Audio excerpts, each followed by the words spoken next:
Hoy vamos a concluir la serie que iniciamos hace 3 domingos atrás acerca de lo que son los milagros de Dios en nuestras vidas. Esta serie, si no veo, no creeré, es una serie que está basada o estuvo basada en aquellos de nosotros que hasta que no vemos a Dios contestando, no vemos a Dios obrando, no creemos que Dios lo va a hacer o que Dios puede hacerlo. Y no estamos en una posición de juzgar a nadie, porque todos hemos estado en ese lugar. Todos hemos estado en ese lugar donde alguien viene a darnos una palabra de Dios. Alguien viene a ponernos las manos en los hombros y decirnos: mira, ten paz, Dios lo va a hacer. Y comienzan a decirnos cosas del Señor. Y nosotros asentimos con la cabeza, pero hay algo dentro de nosotros. Una vocecita que en ocasiones puede decirnos: si no veo, no creeré. Y hoy vamos a terminar o vamos a concluir la serie trayendo quizás uno de esos momentos de la vida de Jesús, de su caminar, donde hizo uno de esos milagros más extraordinarios. Todos los milagros son extraordinarios, pero esto es uno de los milagros más extraordinarios, pero el que sin duda provocó más ruido. Los milagros van a producir ruido siempre. Paralítico siendo sanado, leproso siendo sanado, todo esto Jesús lo hizo. Ciego devolviéndole la vista, Jesús lo hizo. Agua convirtiéndose en vino, Jesús lo hizo. Pero si hay un milagro que hizo ruido, que tuvo consecuencia, que repercutió, fue el que vamos a ver hoy, que todos aquí de una manera u otra conocemos. Y está en el Evangelio de Juan capítulo 11. Voy a leer solamente los primeros 4 versos. De Juan capítulo 11, dice, acá: estaba entonces enfermo uno llamado Lázaro de Betania, la aldea de María y de Marta su hermana. María, cuyo hermano Lázaro estaba enfermo, fue la que ungió al Señor con perfume y le enjugó los pies con sus cabellos. Enviaron pues las hermanas para decir a Jesús: Señor, he aquí, el que amas está enfermo. Oyendo Jesús dijo: esta enfermedad no es para muerte, sino para la gloria de Dios, para que el Hijo de Dios sea glorificado por ella. Yo quiero detenerme acá y resaltar algunas cosas para poner en contexto. Jesús estaba a distancia alrededor de 2 millas. Claro, en aquel tiempo no se iba en motor, no era en vehículo, no era un carro, no. Jesús se trasladaba de un lugar a otro, era caminando. Por eso que cuando leemos el relato de esta historia, habla de que él estaba alrededor de 4 días de distancia, porque él, cuando iba de un lugar a otro, él siempre se detenía. No estaba distante. Estaba apenas de 2 millas. 2 millas tú y yo la corremos rapidito. Tú y yo salimos ahora mismo a correr y en 30 minutos, 35 minutos corriendo a un buen paso, hacemos 2 millas. Pero es curioso que cuando le dicen a Jesús, el que tú amas, recuerden que en otros pasajes habla de que Jesús, cuando visitaba Betania, iba a la casa de esta persona, de estos hermanos. Marta, María y Lázaro eran 3 hermanos. Jesús iba. Esa es la famosa historia, la famosa familia, que Jesús llega, que una de las hermanas se sienta a los pies de Jesús para aprender, la otra está afanada preparando la comida. De Lázaro no se habla, me imagino que estaba de anfitrión recibiendo a los invitados. Había una relación, había una amistad entre ellos.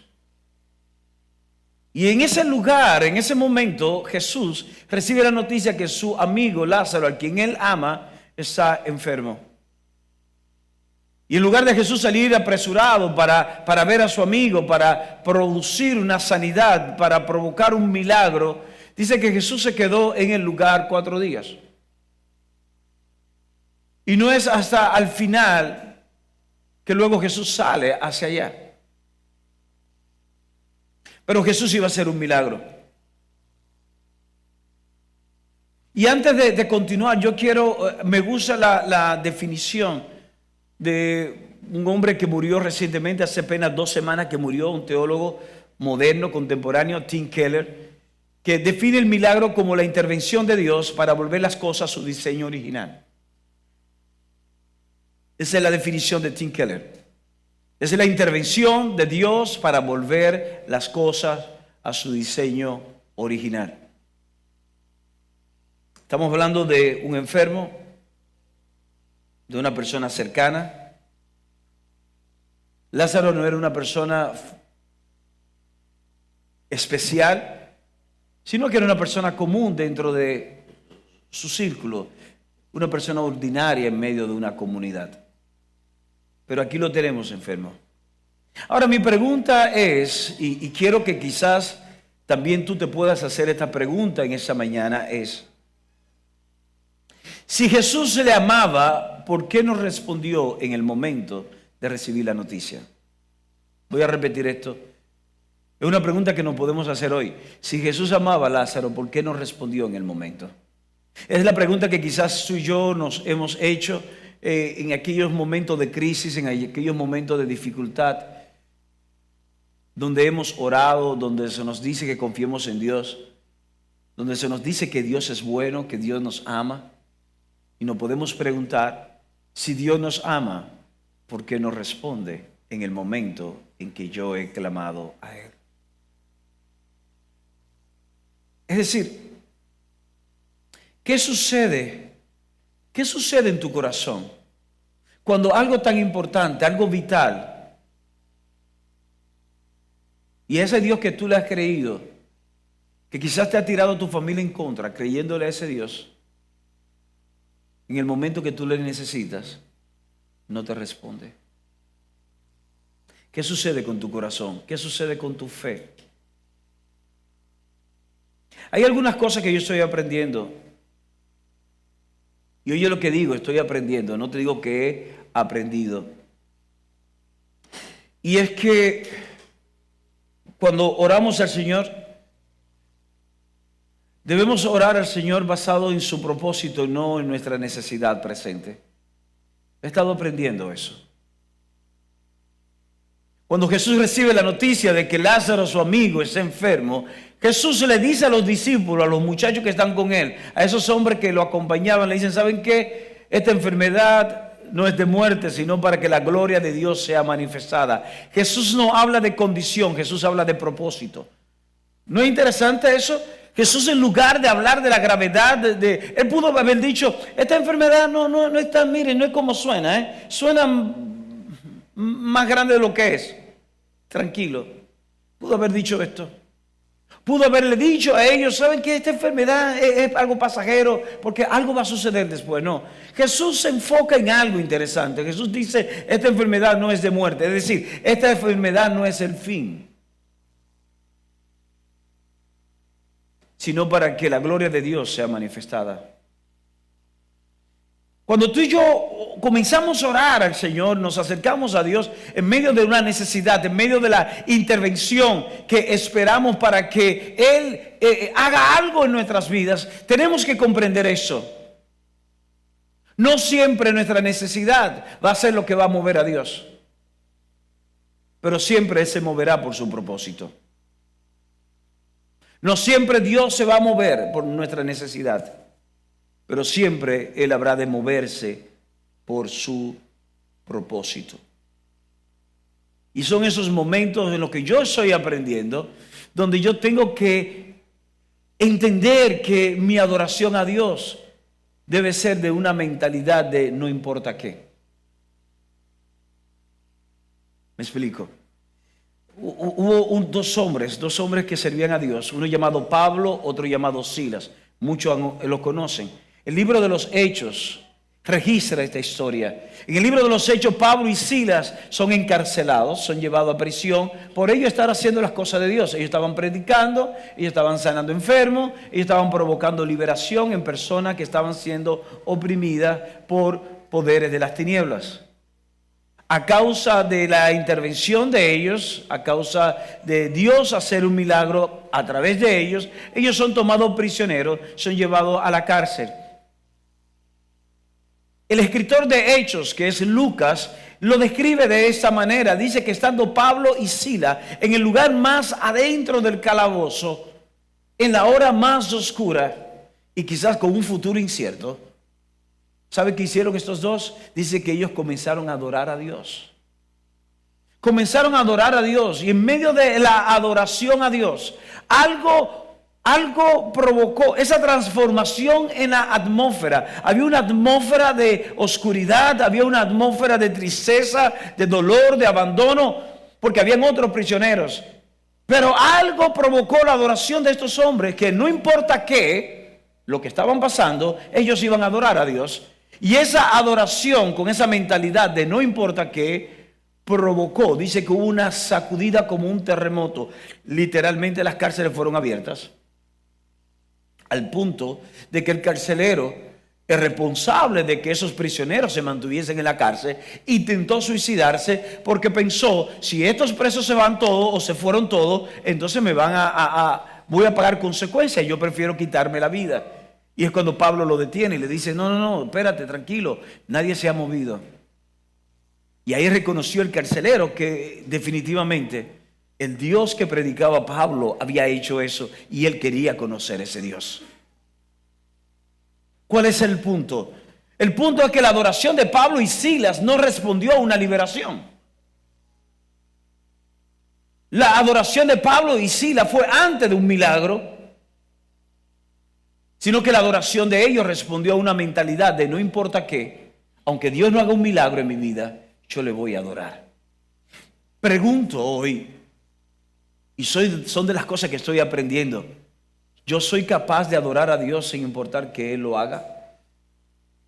¿Sería yo capaz hoy, si estoy atravesando una crisis en la finanza, si estoy atravesando una crisis en mi cuerpo, un tema de un diagnóstico médico, si estoy atravesando por una crisis en mi matrimonio o con uno de mis hijos, ¿sería yo capaz de adorar a Dios sin importar qué? Porque es esa mentalidad precisamente lo que activa la manifestación de un milagro de Dios en medio nuestro. Es lo que activa la manifestación. Por eso es que Dios le dice a su pueblo y nos dice a nosotros a través del profeta Isaías, mis pensamientos no son tus pensamientos y mis caminos no son tus caminos. Lo lógico es que Jesús escucha que su amigo Lázaro, a quien él ama, está enfermo, Jesús salir. Pero Jesús no sale, Jesús se queda en el lugar haciendo otras cosas. ¿Por qué? Porque los pensamientos de él no son los pensamientos de los demás. Los discípulos, cuando Jesús le dice luego, miren, vamos a Betania, que Lázaro me necesita. ¿Sabe cuál fue la respuesta de los discípulos? Eso está en los versículos siguientes. Maestro, pero ¿para qué vamos para allá? Ya el tipo debió haber muerto. ¿Por qué? Porque los pensamientos del Señor no son nuestros pensamientos. Los pensamientos de Dios siempre van a superar nuestro raciocinio natural de las cosas. Y si vamos a sacar una enseñanza de esta escritura, de este relato de la vida de Jesús, para tu vida y para mi vida, lo primero que podemos resaltar hoy es que debemos de aprender a orar con oraciones honestas. Debemos de aprender a orar con oraciones honestas. Miren lo que sucedió más adelante, dice, verso 8, le dijeron los discípulos, maestro, ahora procuraban los judíos apedrearte y otra vez vas allá. Respondió Jesús, no tiene el día 12 horas, el que anda de día no tropieza porque ve la luz de este mundo, pero el que anda de noche tropieza porque no hay luz en él. Dicho esto, les dijo después, nuestro amigo Lázaro duerme, mas voy para despertarle. Dijeron entonces sus discípulos, Señor, si duerme sanará. Pero Jesús decía esto de la muerte de Lázaro y ellos pensaron que hablaba de reposar del sueño. Versículo 17. Vino pues Jesús y halló que hacía ya 4 días que Lázaro estaba en el sepulcro. Betania estaba cerca de Jerusalén como a 15 estadios. Cuando yo hice el cálculo, me daba 2 millas aproximadamente. Y muchos de los judíos habían venido a Marta y a María para consolarla por su hermano. Entonces Marta, cuando oyó que Jesús venía, salió a encontrarle, pero María se quedó en casa. Y Marta dijo a Jesús: Señor, si hubiese estado aquí, mi hermano no habría muerto. Mas también sé ahora que todo lo que pidas a Dios, Dios te lo dará. Jesús le dijo: tu hermano resucitará. Marta le dijo: yo sé que resucitará en la resurrección en el día postrero. Le dijo Jesús: yo soy la resurrección y la vida. El que cree en mí, aunque esté muerto, vivirá.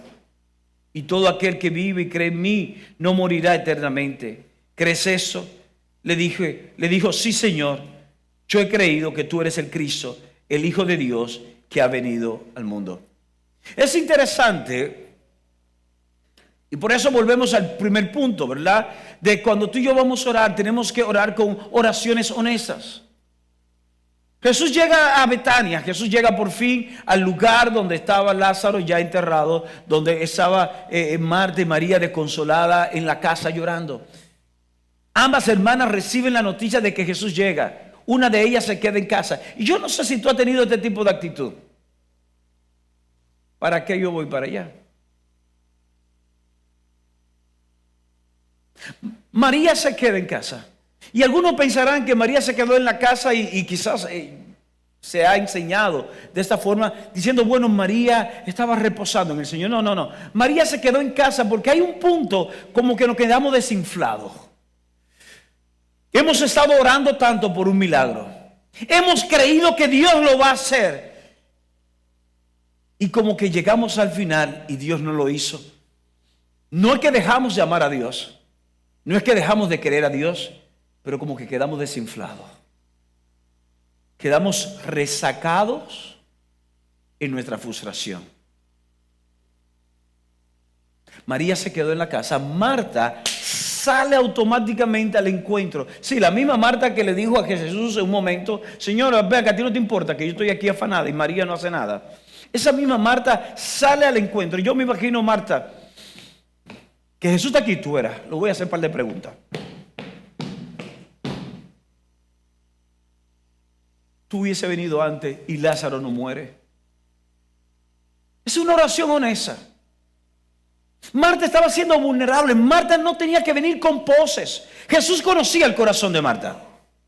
¿Recuerdan el momento aquel donde Jesús está en una casa, que abren el techo, van a un paralítico, lo colocan ahí? Jesús va a hacer un milagro y habían varias personas que comenzaron a decir entre ellos y en sus corazones que ¿quién es este para sanar enfermo? Dice que Jesús conocía lo que ellos estaban pensando en sus corazones. Jesús conoce lo que había en el corazón de Marta. Jesús conoce lo que hay en tu corazón en este preciso momento. Y es en medio de ese encuentro, Marta estaba siendo vulnerable delante de Jesús. Simplemente estaba expresando su dolor, estaba expresando su frustración. Óyeme bien, si tú hubiese venido antes, mi hermano no hubiese muerto. Y son esos momentos donde tú y yo tenemos que aprender a acercarnos a Dios. Y dejar las poses. A veces venimos: oh Dios Todopoderoso, tú que reinas, tú que creaste los mares y los cielos. Y comenzamos todo eso. Pero en el fondo queremos decirle algo, pero tenemos temor de ofender a Dios. ¿Sabes qué? Tengo noticias para ti hoy. Dios puede lidiar con tus emociones. Dios puede lidiar con tu ira. Dios puede lidiar con ese dolor que te carga. Y que lo que va a salir de tus labios es amargura. Dios puede lidiar con eso. Por eso cuando venimos a Él no tenemos que venir con poses. Podemos venir tal y cual somos, con oraciones honestas delante de Él. Cuando leemos Santiago, que habla de que la oración del justo, la oración eficaz del justo puede mucho. No solamente es una oración que esté cargada de fe, es una oración que sea sincera. No tenemos que guardar poses. Marta no guardó poses delante del Señor. Jesús le dice: pero ven acá, Marta, ¿sabes qué? Tu hermano puede venir y resucitar. Y Marta le dice: sí, porque Marta conocía algo acerca de las enseñanzas de los fariseos. Los fariseos creían en la resurrección de los muertos, los escribas no. ni los saduceos. Los saduceos no creían, pero los fariseos creían, y Marta tenía enseñanza de los fariseos, y Marta dice, sí, yo sé que mi hermano va a resucitar en aquel día, en el día postrero.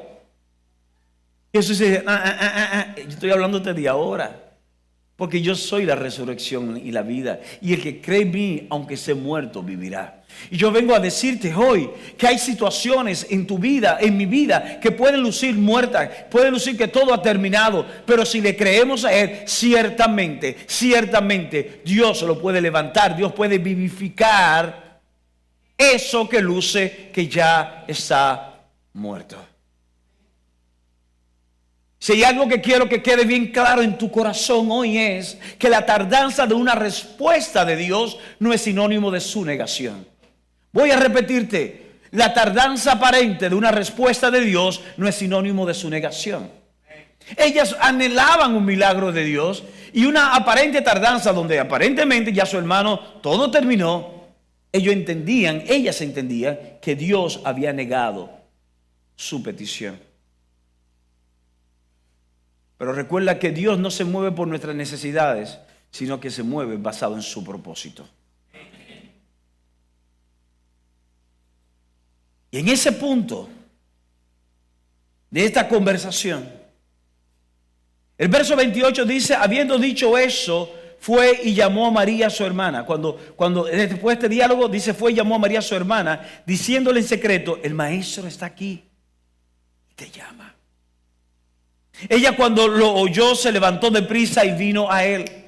Jesús todavía no había entrado a la aldea, sino que estaba en el lugar donde Marta le había encontrado. Entonces los judíos que estaban en casa con ella la consolaban cuando vieron que María se había levantado deprisa y había salido. La siguieron diciendo, va al sepulcro a llorar allí. María, cuando llegó a donde estaba Jesús, al verle se postró a sus pies diciéndole, Señor, si hubieses estado aquí, no habría muerto mi hermano. Jesús entonces, al verla llorando, y los judíos que las acompañaban también llorando, se estremeció en espíritu y se conmovió.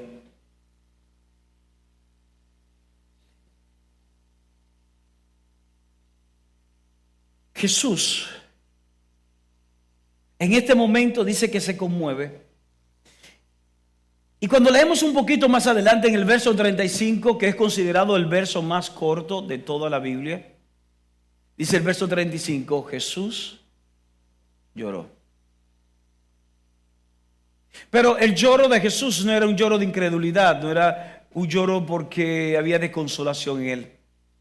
Jesús fue movido a compasión. Esa misma compasión que en un momento Jesús está en un lugar y dice que vio a la multitud y eran como ovejas sin pastor y fue movido a compasión. Jesús, al ver a Marta, a María llorar, ve a los amigos de ellos llorando, desconsolados, Jesús lloró. Y eso me habla a mí de la empatía, de la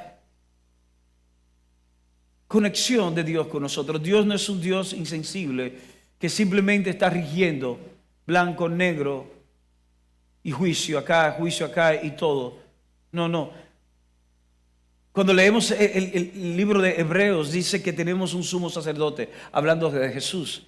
Dice que tenemos un sumo sacerdote que puede compadecerse por nosotros, que fue tentado en todo, pero sin pecado. Jesús conoce tus debilidades.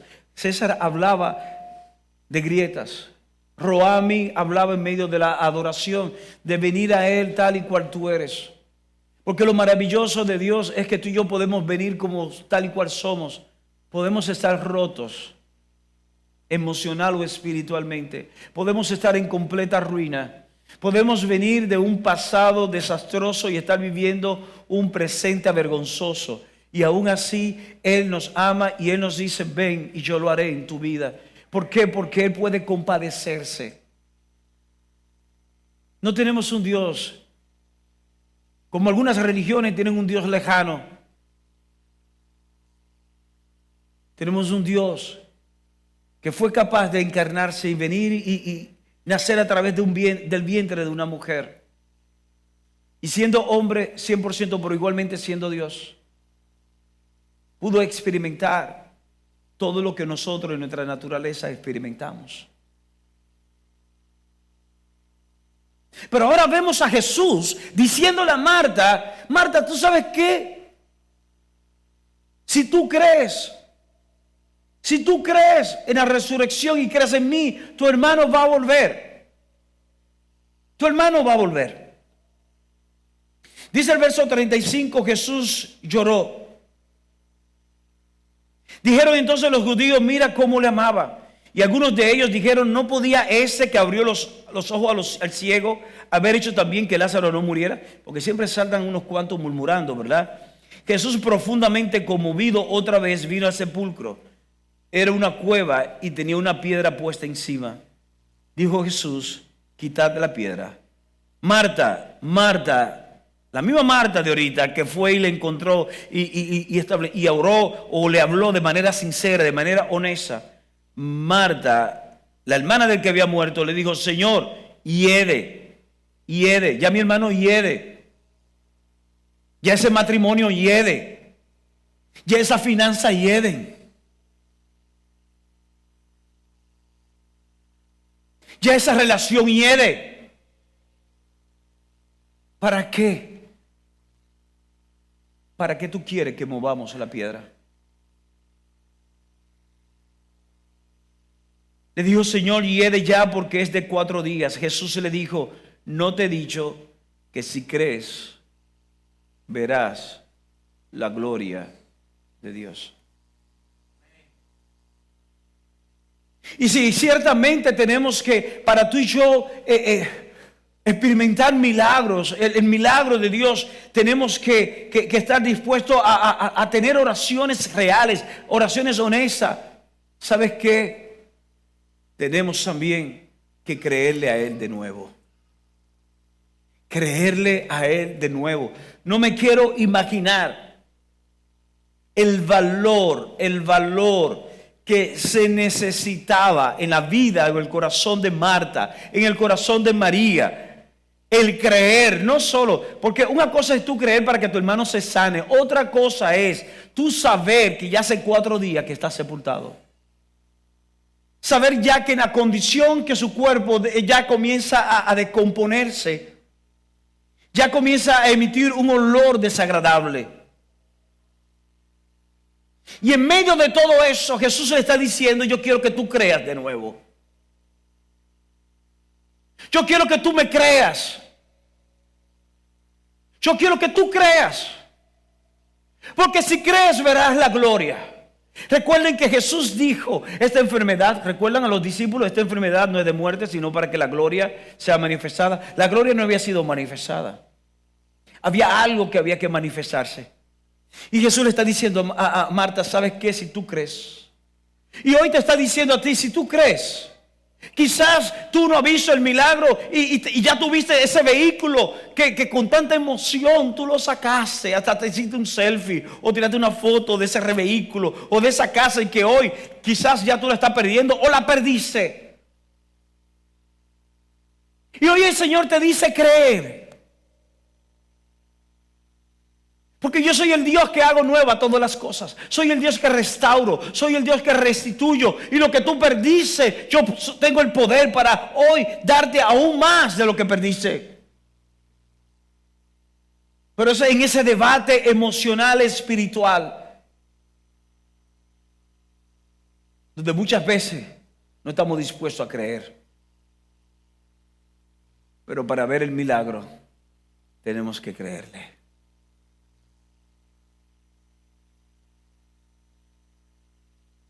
Tenemos que creerle. Tenemos que creerle. Jesús le dijo: no te he dicho que si crees verás la gloria de Dios. ¿Qué está impidiendo creer? ¿Qué te impide creer? ¿El pasado que viviste? ¿Qué te impide creer?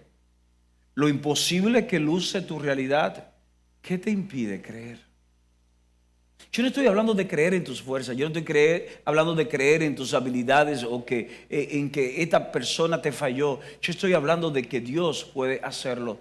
Recuerda que Dios, más que en tu necesidad, Él está enfocado en propósito. Y hay un propósito en todo esto, y es que la gloria de Él habrá de ser manifestada. Y yo quiero que tú entiendas hoy, que igual que yo tengo que entender hoy, que su propósito se habrá de cumplir en nosotros. Y eso debe de movernos a nosotros a poder adorarle, como dije anteriormente, con una mentalidad de no importa qué. Aunque Dios no lo haga, yo voy a adorarle. Aunque no lo haga, yo voy a creerle. Aunque no lo haga, no me voy a mover de mi posición en Él. Y es precisamente eso lo que comienza a activar en los cielos lo que es la manifestación del milagro que ya Él estableció, de que ya Él marcó para tu vida y para mi vida. Comprender esto, cuando leemos pasajes de que dice que Dios nos bendijo a nosotros antes de la fundación del mundo, como que una mente normal, como que se nos hace imposible. ¿Cómo Dios me pudo haber bendecido antes de haber creado las cosas? ¿Cómo yo antes de nacer ya yo fui bendecido por Dios?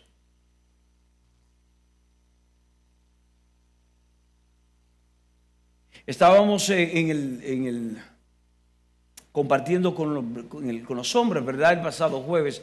No recuerdo cuál de los hombres fue que habló de la historia del padre de Serena y Venus y Williams.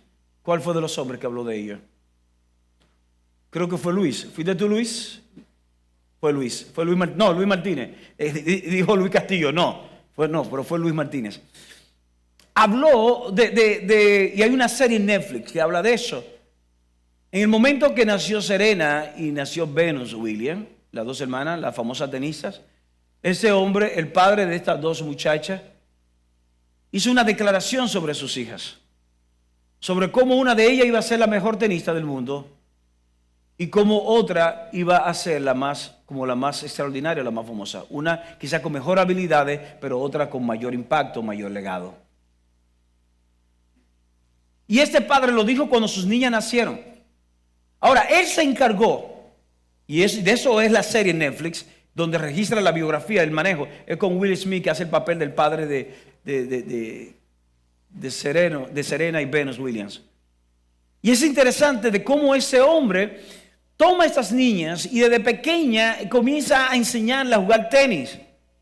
Y enfocarse en ella, y en ellas ahí, y no la dejó hasta que cada una de ellas, Serena se convirtió en lo que se convirtió, y Venus Williams se convirtió en lo que se convirtió en el tenis, porque hubo un padre que cuando ellas nacieron, estableció una palabra sobre ella, y ese padre se encargó de que esa palabra se cumpliese. Yo quiero decirte algo hoy, hay un Padre eterno que ha establecido una palabra de bendición sobre tu vida, aún antes de nacer, y ese Padre que no es un hombre natural, sino que nuestro Dios se encargará que cada palabra, cada promesa que ha establecido sobre ti se cumpla.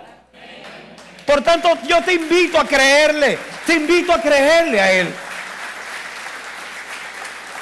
a creerle a Él. Él no va a abandonarte. David lo dice de esta manera: yo sé que tú cumplirás tu propósito en mí, no abandonarás la obra de tus manos. Dios no va a abandonarte. Dios no va a abandonar aquello que inició en tu vida. Dios no va a abandonar tu matrimonio. Dios no va a abandonar a tus hijos. Dios ama a tus hijos más de lo que tú puedes amarle.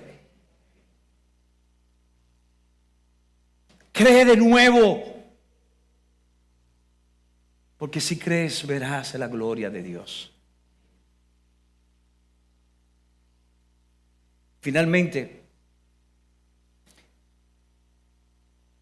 dice acá en el pasaje 41, entonces quitaron la piedra de donde Jesús donde Lázaro había sido puesto. Y Jesús, alzando los ojos a lo alto, dijo: Padre, gracias te doy por haberme oído. Yo sabía que siempre me oyes, pero lo dije por causa de la multitud que está alrededor, para que crean que tú me has enviado. Y habiendo dicho eso, clamó a gran voz: Lázaro, ven fuera. Y el que había muerto salió, atadas las manos y los pies con vendas, y el rostro envuelto en un sudario, Jesús le dijo: desatadle y dejadle ir. Lo tercero que yo quiero, y finalmente para concluir hoy, es: nada se ha terminado hasta que Jesús diga que se ha terminado. Voy a repetirte esto: nada se ha terminado hasta que Jesús diga se ha terminado. Es como cuando vinieron los jueguitos estos de Mario Bros. ¿Se acuerdan? En Nintendo, y salía Game Over, Game's Over. Pero como que después tum, tum, tum, tum, la musiquita, no sé hacerla, y uno se daba cuenta que todavía quedaba. ¿Sabes qué? Hasta que el Señor nos diga se ha terminado, el juego no se ha terminado. Quizás para ti terminó. Quizás ya tú quieres que las luces se apaguen porque todo ha terminado. Pero recuerda lo que Jesús se le dijo a Marta: si crees verás la gloria de Dios. Ahora, es interesante porque Jesús, yo siempre digo que si Jesús creó los cielos si Dios creó los cielos y la tierra, se hizo que descendiese pan del cielo, como dice la Escritura, el mar fue abierto, todas estas cosas que leemos, ¿verdad?, del antiguo pacto. ¿Cómo Dios no podía mover la piedra? Porque recuerden que yo, cuando cité el caso de Pablo y Silas, cuando ellos están adorando, hubo como un terremoto, dice que los cimientos se movieron y las cárceles fueron abiertas. Jesús pudo haber hecho esto, ¿verdad? Y con efecto especial incluso. ¿Ustedes se imaginan lo impresionante? Padre, gracias. Y la piedra y comenzó a levantarse la piedra así. Impresionante. No, pero Él hizo algo. Él dijo: remuevan la piedra. Hay dos cosas que yo puedo ver, y hay dos cosas que Dios pide de ti y de mí.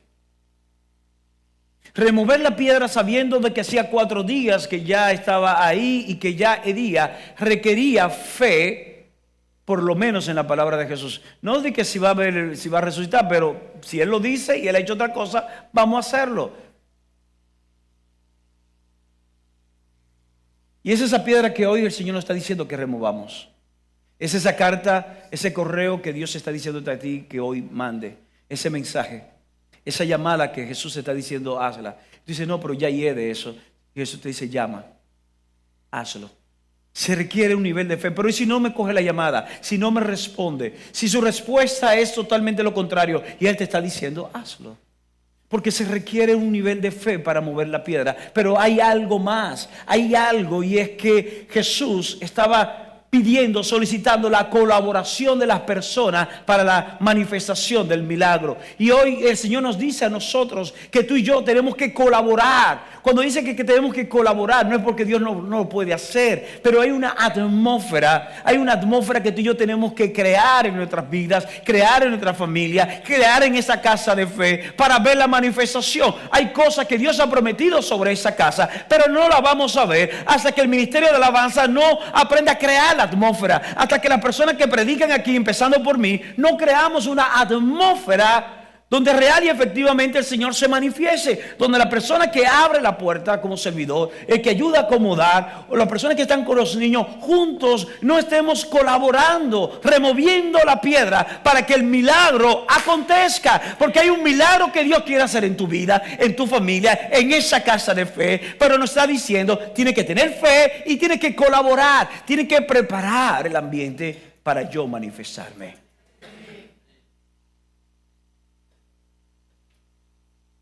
Y es ahí cuando la piedra es removida, donde el milagro entonces acontece.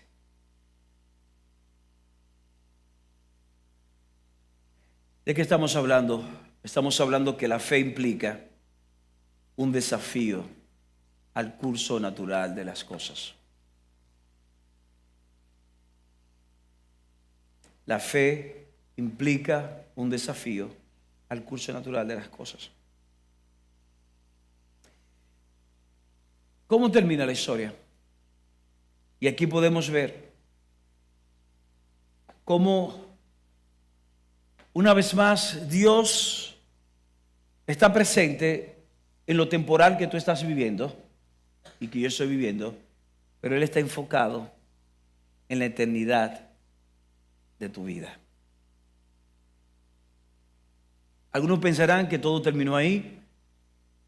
Gloria al Señor, Lázaro resucitó, pero sabemos que Lázaro murió luego, en algún momento, ¿verdad? Entonces la gloria no era simplemente que Lázaro viniera a la vida. Porque dice, es para que la gloria de Dios sea manifiesta. Yo te invito que en tu casa, no lo voy a ni siquiera leer ni a citar como tal, pero los capítulos siguientes nos habla de cómo la gloria fue manifestada a través de este milagro. Dice que a través de este milagro fue que los fariseos dijeron, a este tipo hay que llevárselo.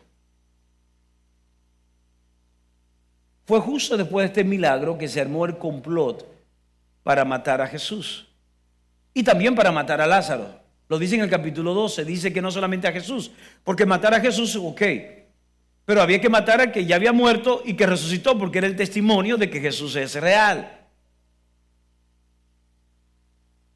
Son los días siguientes a eso que dice que una gran multitud creyeron a causa del milagro. Dice que muchos judíos comenzaron a convertirse al Señor a causa del milagro. Era necesario la muerte de Lázaro para que su resurrección se convirtiera en el instrumento para que la gloria fuese manifestada. ¿Cuál era la gloria que se iba a manifestar? La transformación de las otras vidas, el aceleramiento vertiginoso para el propósito de Dios, que era que Cristo vino para morir en la cruz por ti y por mí, para resucitar el tercer día y que hoy todos nosotros podamos ser hechos hijos de Dios. Milagros. ¿Cuál es el milagro que hoy tú estás anhelando ver en tu vida? Puedes ponerle nombre a ese milagro. Puedes ponerle nombre a ese milagro. Y quiero invitarte a que adores a Dios aún antes de tu ver la manifestación. Porque no importa qué Dios haga o no haga, Él es tu Padre, te ama con amor eterno y cumplirá su propósito en ti. Porque si tú crees, verás la gloria de Dios. Padre, te doy gracias en ese momento. Gracias una vez más por el amor.